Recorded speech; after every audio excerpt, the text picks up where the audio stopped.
Live. Good afternoon, everybody. This is Dustin Distefano, CEO of A Place at Home Senior Care, and I'm here along with Gary Lafreniere of Merrimack Valley, Massachusetts, suburbs of Boston, and Rookie of the Year of the A Place at Home system. What's up, Gary? Hey Dustin, how you doing? I'm doing well. It's snowing, and you can't see it, but I just opened my window to show the snow. So we're going to see that in a few days, probably, is my It's guess. coming. It's coming to the east. It's coming to the Yep. east. So, Gary, you won Rookie of the Year. I'm going to go through your background a little bit. Gary opened his doors. Let's see here, Gary. When was that? That was back in January of 2021 was your first month, roughly, correct? Roughly. I'm sorry. It was actually March of 2021. Yeah, we started getting prepared in January, opened up March 1, kind of still amidst the pandemic, but we muscled through it. Muscled through it. You sure did, because you won Rookie of the Year. Now, Rookie of the Year, for those watching, is defined as in recognition of the top performing territory in their first full year open for business. So congratulations, Gary. That was really big.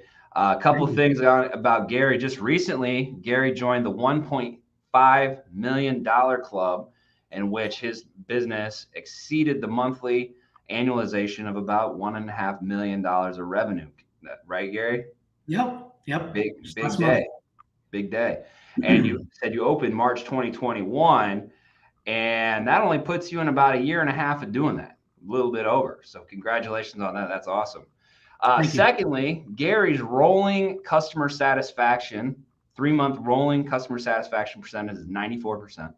His client satisfaction 3-month rolling average is 94%. He has an office staff of 3, one of which was a previous caregiver. Is that correct? Yes, Marley was a CNA. Yep. That's what I thought.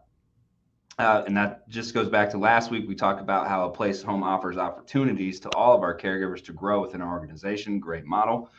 And Gary also is on pace to blow this year out of the water.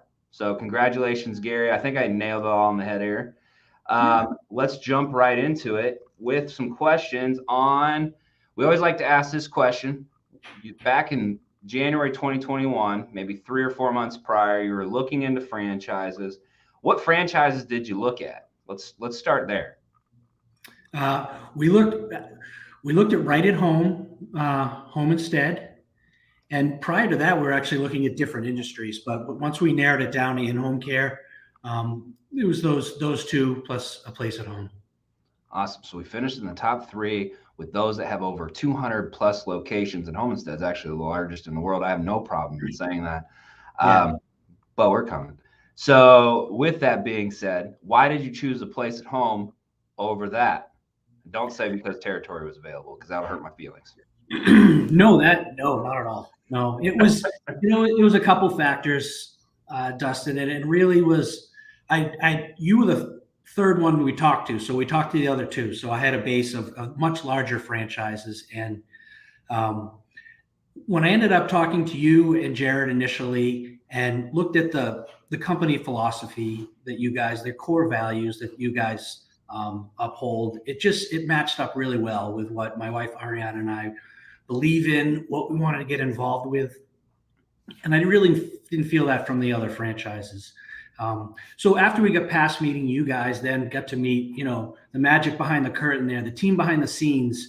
And that really sealed the deal for us. The support and resources that you guys as a corporate office offer the franchisees, it was off the charts. And it's not, to me, it's not, and I learned this after, a quarterly or a monthly support type thing. This is a weekly thing that you guys are offering every franchisee.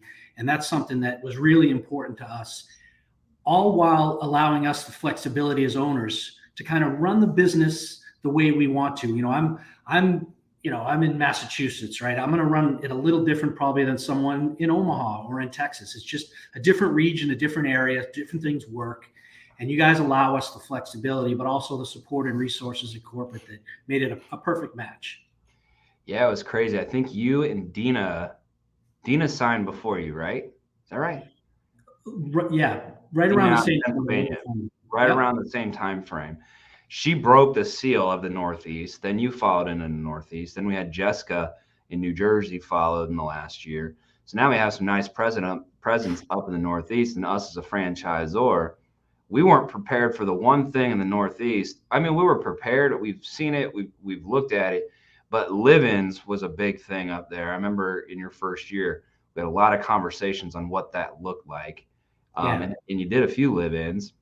Mm-hmm. I know Jessica and Dina have both done live-ins, so that was kind of new for us too. And that's what we look for with our franchisees is we value the feedback and what situations are you going through, and that's when we kind of depend on us to help you work through those issues. So I Yeah. remember that vividly. Let's take you back to timeline. So you chose a place at home, best choice you've ever made in your life, more than likely. Maybe other than marrying your lovely wife and Yes. better half Ariana, right? That's right. um, you open your doors, your first 3 months go by, your first 6 months go by. What in those 6 months for people who may be watching this looking into home care, and you can be open and honest here. What was in those first 6 months, what was the biggest surprises that you encountered other than COVID? COVID was you joined at the tail end of that, right? We had already responded to that and had plans in place for that. But what was the biggest surprises that you encountered in those first 6 months?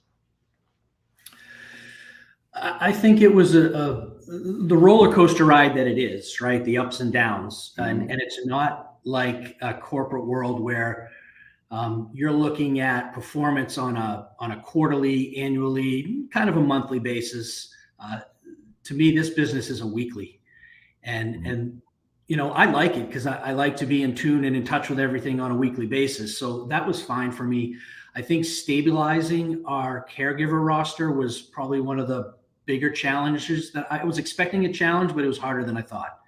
Okay. Being new to the industry and not used to hiring in that field, it was new for me, and to stabilize the roster was very challenging in the beginning. And you have the chicken or the egg, right? Do I go out and try to sales and marketing and bring in all these clients and then work at trying to fill them and hiring caregivers, or do I hire a bunch of caregivers and then try and go get clients? Because if you hire caregivers and they're on the roster looking for hours and you can't fill them with clients, they're probably going to start looking somewhere else. So it's a really tough balance. And we talked about it, Dustin, through those first 6 months. I mean, you were out here. I opened up in March. I think you came out in May because I was having that challenge, and you flew out here and spent a couple of days with me. We kind of worked through that. How do we balance that? Making sure we have enough caregivers, but we have the clients to fill the shifts that they're looking for. Absolutely. We hired a caregiver who was with you she was with you for a long time.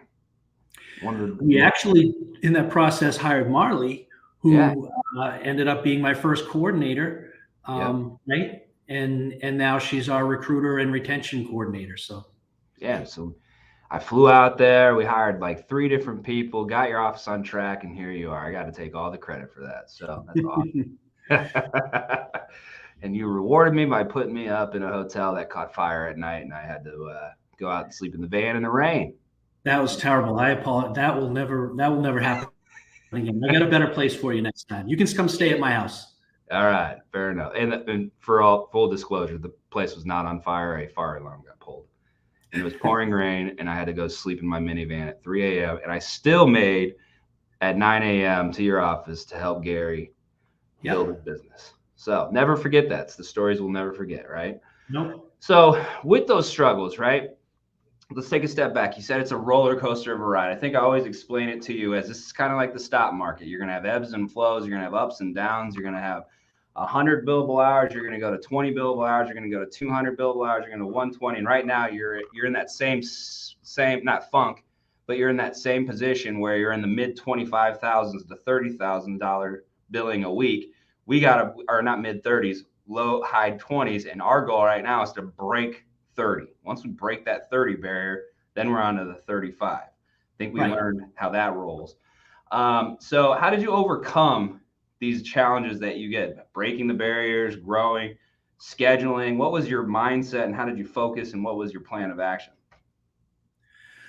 Well, I think the team effort really is what got us through that. I mean, once I brought on Marley, I mean, it's really hard. It's good. It's good to learn the business doing, I think, all the roles yourself. The first couple of months I was doing things myself. And I think it's important if you're going to manage people that you do the role and responsibilities that you're going to manage. So I did it myself. But once I brought Marley on as a coordinator, and she helped, I just talked about stabilizing the roster. She helped stabilize that roster a little bit, and I could focus more on the sales and marketing. You know, when you're doing everything, you're doing a little bit everything, but you're not doing any of those really well because you can't focus on it. So when she came in, you know, former CNA at Leahy Hospital for 10 years, she knows that role. She knows, you know, CNAs and what they're looking for, and she had people she could bring in. So I let her focus on that, and I focused on the other side of the business. And that, you know, one of those ebbs and flows, one of those downtimes was right before that. And when I brought her in, we're able to really up our hours, find more clients, service those clients because she was bringing in the caregivers. So, you know, and as we added more people, as I added Belinda, as we added Michelle, I think it came apparent to me early on that it's great to do it on your own for a little while. You save yourself some money, but really you got to get a team together, and it makes it easier on everybody, I think.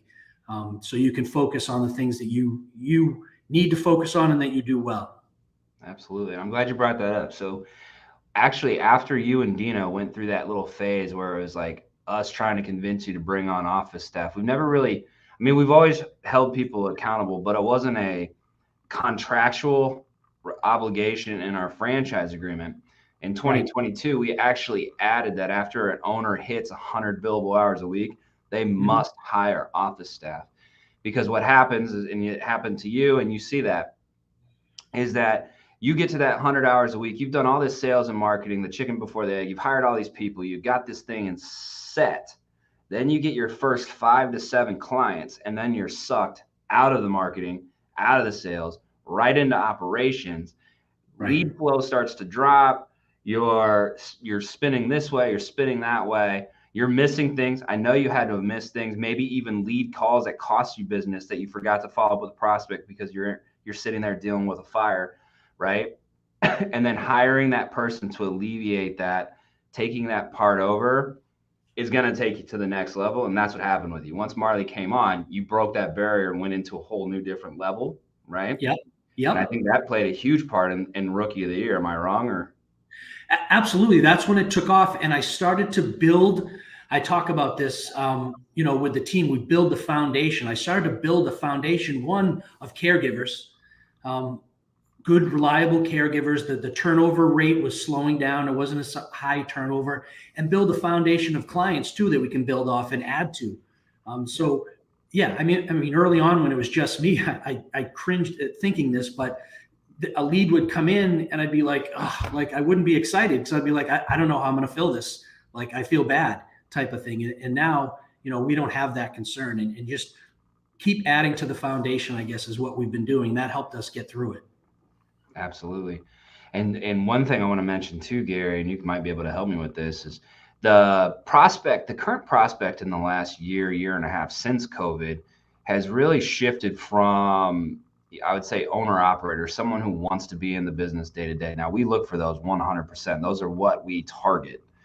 However, we've had to adapt and had to be able to come up with a way. How can someone put money into this and let it manage itself? Now, I will be fully transparent here. Your chances of rapid growth doing that is less than someone who has stake in the game, who has their blood, sweat, and tears in it, right? Would you agree with that? Yes, 100%. However, if you're willing to make that investment into an infrastructure like you've had out of the gate and be more of an outsider management, do you think that's possible for somebody to do since you have that infrastructure? Salesperson, operator, what do you think? What's your opinion? It is. The key is kind of obvious. The people you're putting in those roles, right? If you get rock stars, and you're going to pay for it, but if you want to spend the money and pay for those people, you know, I'm not. If I'm that person, I'm not bringing in people who, you know, have a great attitude and have done roles similar in other industries. I'm bringing in people who've been in this industry and have done it for a while and been successful, then yeah, I think that can be done. But don't try to, save money and get people on the cheap and just hope they can grow into a role. It's a lot. It's a lot to ask somebody who hasn't been in this particular industry and knows the ins and outs. So I would say if you're going to do it, you got to put money into it. Absolutely. So that brings me to my next question, break even. A lot of people ask, when can I break even? Now, I can't say that, but I can ask you that, and you can tell me your answer of when you broke even on all expenses. So what month did you break even on all of your expenses that you had? We broke even around month 8, and I had asked, I probably asked you, I probably didn't ask you because you wouldn't answer. I asked other owners. I had asked people prior, when does that happen? And a lot of people had said, close to the first year, maybe, on the conservative side, don't expect to start paying yourself too much in the first year. But yeah, we did it in month 8. Awesome. And you might not know this question, but I told you prior to, I'll probably throw some curveballs at you. And if you don't know this question, that's okay. But what was the highest or lowest cash amount that you got to before it started turning around? And what I mean by that is in our item 7, we say you need $100,000 to $150,000 of liquid capital. Yet we as a franchisor have to stick to that number, but you as a franchisee can share that. What was the lowest point? Like if you had $100,000 cash, did you hit a negative like 40,000 was the highest before it started going backwards, 50,000 negative 60? Do you know that answer? Or you can guess, spitball it. I'm going to guess 50. 50? So you're saying essentially this franchise cost you $50,000. Yeah, I mean, listen, you know who runs the money in this family, right? Ariana. So Ariana. If she was on here, she'd give you the exact numbers, but that would be my guess. Well, that's great because we always get people like, when can I break even? When can I do this? And that'll help us out because they heard it from you and not us. And I think that's great. Yeah. All right. So back to rookie of the year. You're killing it. You're growing. You broke even in 8 months. You spent $50,000 max. Things started turning around. I saw that you're taking salary now in your 1.5 years of business, making money. I know that you're paying us less in royalties because here at A Place at Home, we do de-escalating royalties based on financial performance. There's our plug. And what did you do? I mean, you kind of already explained everything that you did to get rookie of the year. Yeah. What's the next goal for next year out of all our awards?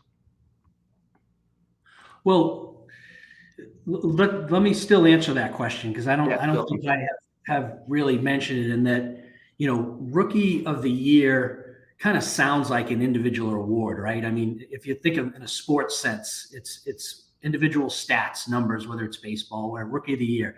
This by no means is an individual or an owner award. This is a total team award. This is Marley, this is Belinda, Michelle, and Ariana, and the 40 plus caregivers.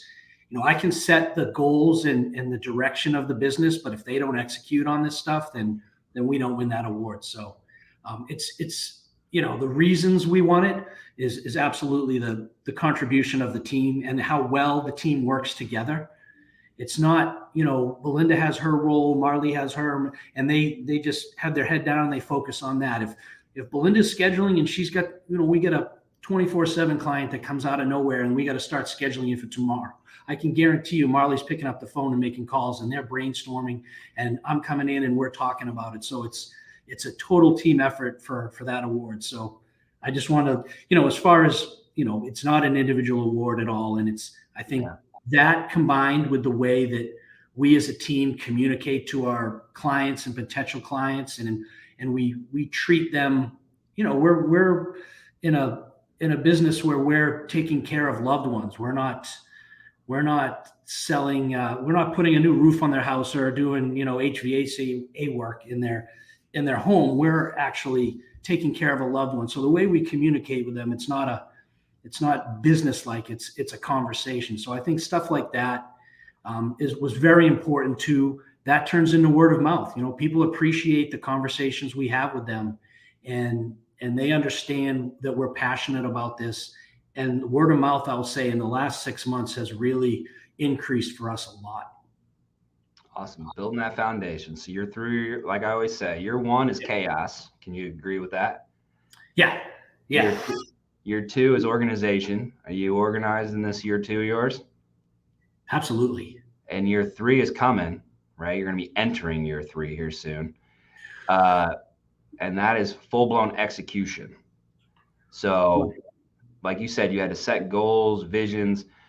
What is that process? You and I have been doing our coaching style for a long time. And the biggest thing we're trying to push down to owners is use that same style with their internal office staff.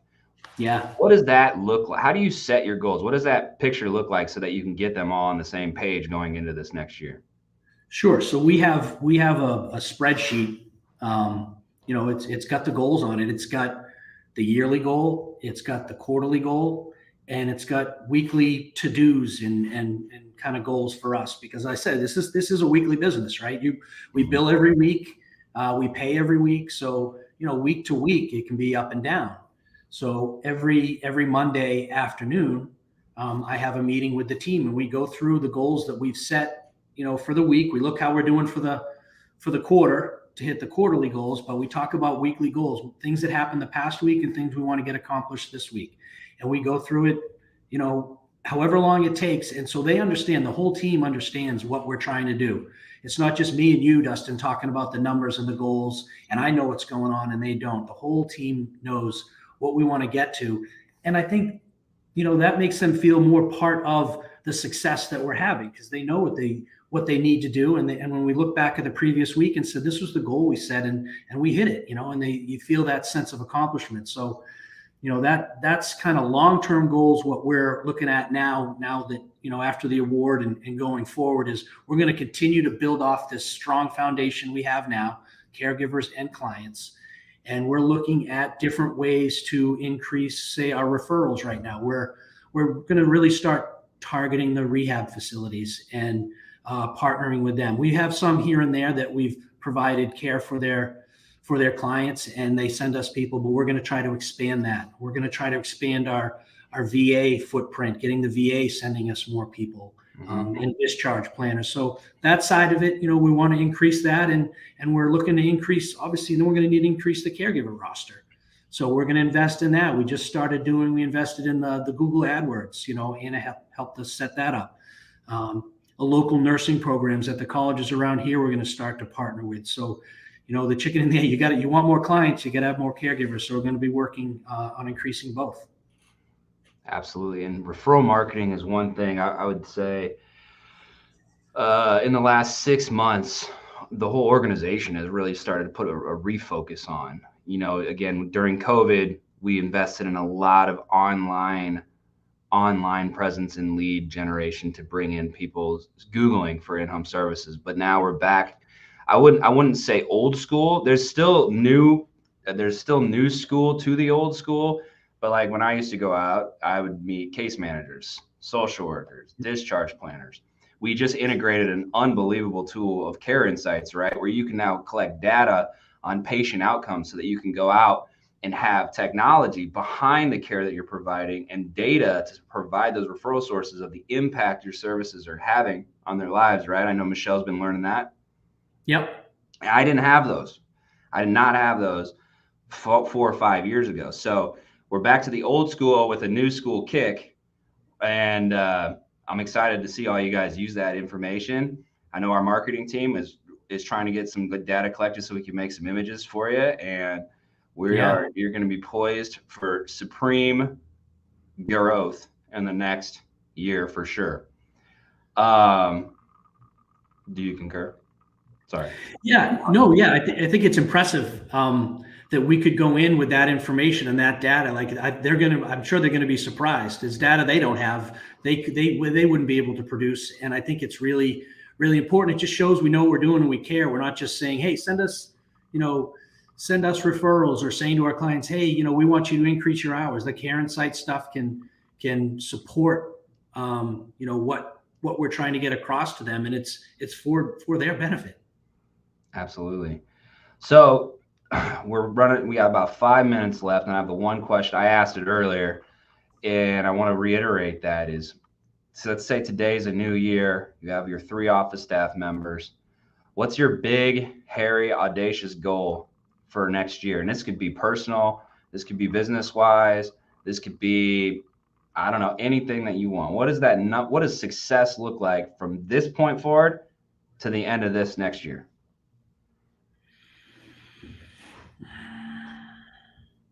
I think we're going to get to a point. I mean, the obvious is growth, right? But anyone can say that. Like, how are you going to do that? Or I think we've built something really good here. And, the team that we've had here, the office staff, is the day they've been hired, they're still here. Like, we haven't had any turnover. I think we're really starting to build a solid team here. And I want to continue to grow that and add to that. And that's going to, allow us, as I did in the beginning, when I brought in people, I was able to increase hours, increase billing, increase clients, and be able to do it with caregivers supporting it. And I think to get to that 30+ thousand a month billing, we're going to need to do that. We're going to need to have the staff to support it. So, our goal is to get over the 30, stay over that, and grow and see how close we can, get to the 40. I want to come after Jerome and Natalie Perkins. I've got a little time for that, but I want to come after them. We got to come after them for some revenue numbers, challenge them. And those are our veteran owners that Gary was mentioning, doing unbelievable things. And I have no doubt you can reach them to get into that group, but they're growing fast too. Now, I will tell you this is another thing you should know, since you mentioned Natalie and Jerome. Natalie's opening a new location, not potentially, in Hot Springs, Arkansas. Jerome is currently looking at adding territory. I have a map over here on my right side of a little place called Nashua, New Hampshire. Yes, you do. Yes, you do, Dustin. Which is just waiting for services from There's this a lot guy. of people up there. Yeah. We're looking at that. It's something we're talking about. Yep, absolutely. There you go. Can't get a commitment on this day today, but that's okay. No. I'll have Mitch send you a territory here shortly. So, Gary, any final words? Oh, one thing. Anyone looking into this business in this day and age, you've accomplished a lot. You're still young goose. I don't think that's the right word, but I was lost for words there for a minute. You're a spring chicken. Maybe that's it. There you go. What's that? Is that the right one? Sure. Yeah. What is one piece of advice that you would get anyone looking to start into this or go into this, or maybe working with Mitch and at the tail end of this? What's the one thing you would tell them to be ready to do? And what can I expect? If it's obviously with a place at home, you can expect, unbelievable support. I am like you said, a year and a half into this, and I am still doing weekly calls with you. I challenge Right at Home, Instead, and any other agencies to tell me they're doing, franchisees are doing weekly calls with the CEO or anybody of that like to kind of go through the past week and the week ahead. So you're going to get unbelievable support. I'd say once you get rolling and you are ready to open the doors, figure out what your skill set is. What is your best skill set for this business? Where do you as an owner bring the most value?